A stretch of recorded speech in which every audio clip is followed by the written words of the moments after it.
There's another viral video coming from the United States today. And in this one, we can see a fight breaking out. And at first, people pretend that it's not there, even though as the combatants bump into the other passengers. And eventually, as the fight keeps happening, instead of anyone trying to stop it or call 911, people just get up and leave.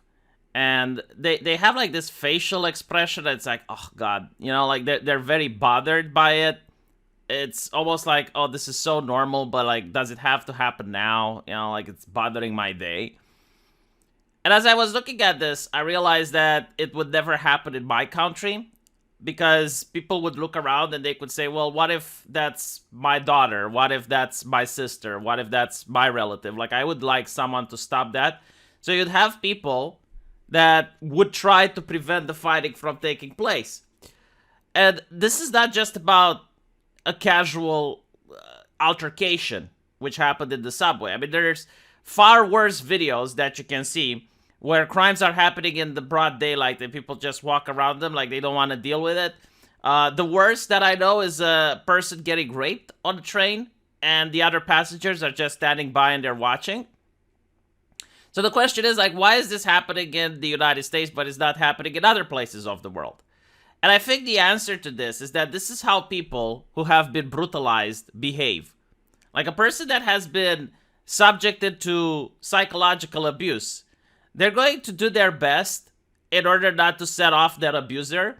So they're going to try not to look angry, amused, or afraid, or make any sort of eye contact. They're just going to become furniture, as a person on Twitter has pointed out. And I fully agree with them, right? Like, this is common protocol in prisons as well. Like, if you see something happening in prison, no matter how bad it is, the correct protocol is to behave like furniture. Like, you're not seeing it, you don't know anything about it, you're just leaving. And the question is, who is brutalizing these people? It's not the combatants, because this person probably never seen these other people having a fight. And he looks like a strong enough individual to be able to take care of himself and actually stop the fight if he was required to. No, the answer of who is brutalizing him is the media, the HR lady, the activists, the people on Twitter that can ruin his life if he tries to intervene. If he were to smile at what is happening and someone manages to clip that and uploads it on social media, that can be career ruining. If he tries to go in and stop the altercation, but by doing so he pushes one of the combatants too hard against the wall, or he immobilizes one of them in a painful manner, all of that can be used against him. So the correct situation is to just walk away, pretend it doesn't happen. And of course, this creates an unhealthy mindset. It creates an unhealthy society where everyone is out for themselves. You're not going to get any help. And not only that, it's also your loved ones. Like, your wife is out for herself. Your daughter is out for herself. Like, you're not going to have people try to lend a hand because everyone is traumatized. And it's also the culture. Like, here in my country, if someone stops a crime from happening, that person is cherished and is praised like a hero. If he does something small, like let's say stops a pickpocketer in the subway, then people on social media that manage to record that are going to promote that individual. They're going to make a post and say, oh, I was on the subway and this guy managed to stop a pickpocketer. We wish more people were like him, right? It's like that little praise which he gets on the corner of the internet because he did something small. Now, if someone manages to stop a major crime from happening, like let's say in the case of New York, I believe, where the lady was raped on a subway, if someone were to stop that from happening, oh, then he becomes a hero in the local news. In some cases, he may even become a hero in the national news. So you have this incentive of trying to help other people. Even if you don't care about other people, it's also, well, you might care about your prestige, you might care about your honor, and then you know that if you do something good, you're going to get promoted in the press.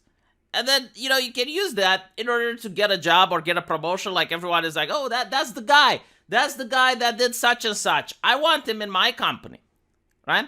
So that is the mentality we have here. The mentality that is in America culminated with a police officer who went into a ghetto responding an emergency call, and there were people having a melee. Now, he sees a girl which is about to get stabbed by another girl. So he asks the person to stop. They don't stop, so the only thing that he can do is to shoot the person that was trying to stab. So he literally saved that other girl's life. The media and the activists were absolutely livid about it.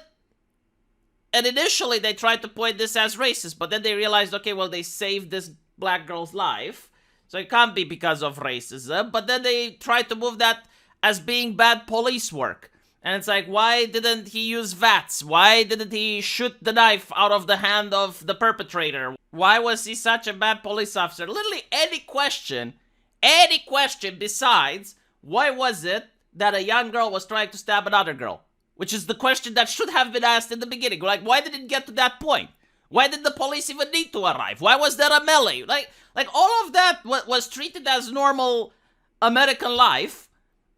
And it's like the cop that came, he is the problem. And when you see that, right, as a citizen, and it's not just the only news that comes out, like you constantly see this type of news coverage, you start to wonder, well, if I was there, I'm not a police officer. If I try to stop something, well, if the media goes so hard after a police officer, how will they go after me? Will I even be able to have a job afterwards? So that is the main problem. It's the fact that it's not just people aren't incentivized to help their fellow citizens, but in the case of the Covington kids, as we see, even a smile can trigger the media. Even like when someone approaches you in a confrontational manner and you give out a nervous smile, even that is enough to justify having your name tarnished, your career ruined, your business opportunities taken out. So yes, I do believe that American people are brutalized by this type of culture, and it also happened in the past. If you look at American comics, the most common motif that you can find is the superhero that's a vigilante. So he goes out, sees a mugging, no one does anything. Like the police officer, he's eating his donut, he doesn't want to get involved, because if he gets involved, he can lose his job. If he just eats his donut, he can still get a paycheck. Other people aren't doing anything, they're not intervening. So now you have Daredevil going down, and he stops the mugging from happening. And he's viewed as a hero, and people reading the comic, they're like, oh yeah, like that's something that I want in my neighborhood. That's someone that I would want to defend me. Because it worked in this particular culture. This type of storytelling where the hero stops the old lady from getting mugged worked in an American culture because people saw in their neighborhoods old ladies getting mugged. The same story can't translate well into other nations. This is why Japanese manga, where this motif barely happens, over 90% of American comic books is like somebody's doing a crime and the superhero stops the crime. In manga, you do have that motif, but it happens very rarely. It's usually about, oh, this high school girl wants to hang out and she's interested in this guy that's social shut-in. Or this kid in this ninja village, he wants to grow up and he doesn't have friends. And he's grown without parents. Let's look at the struggle that he goes through life and how it all comes good in the end.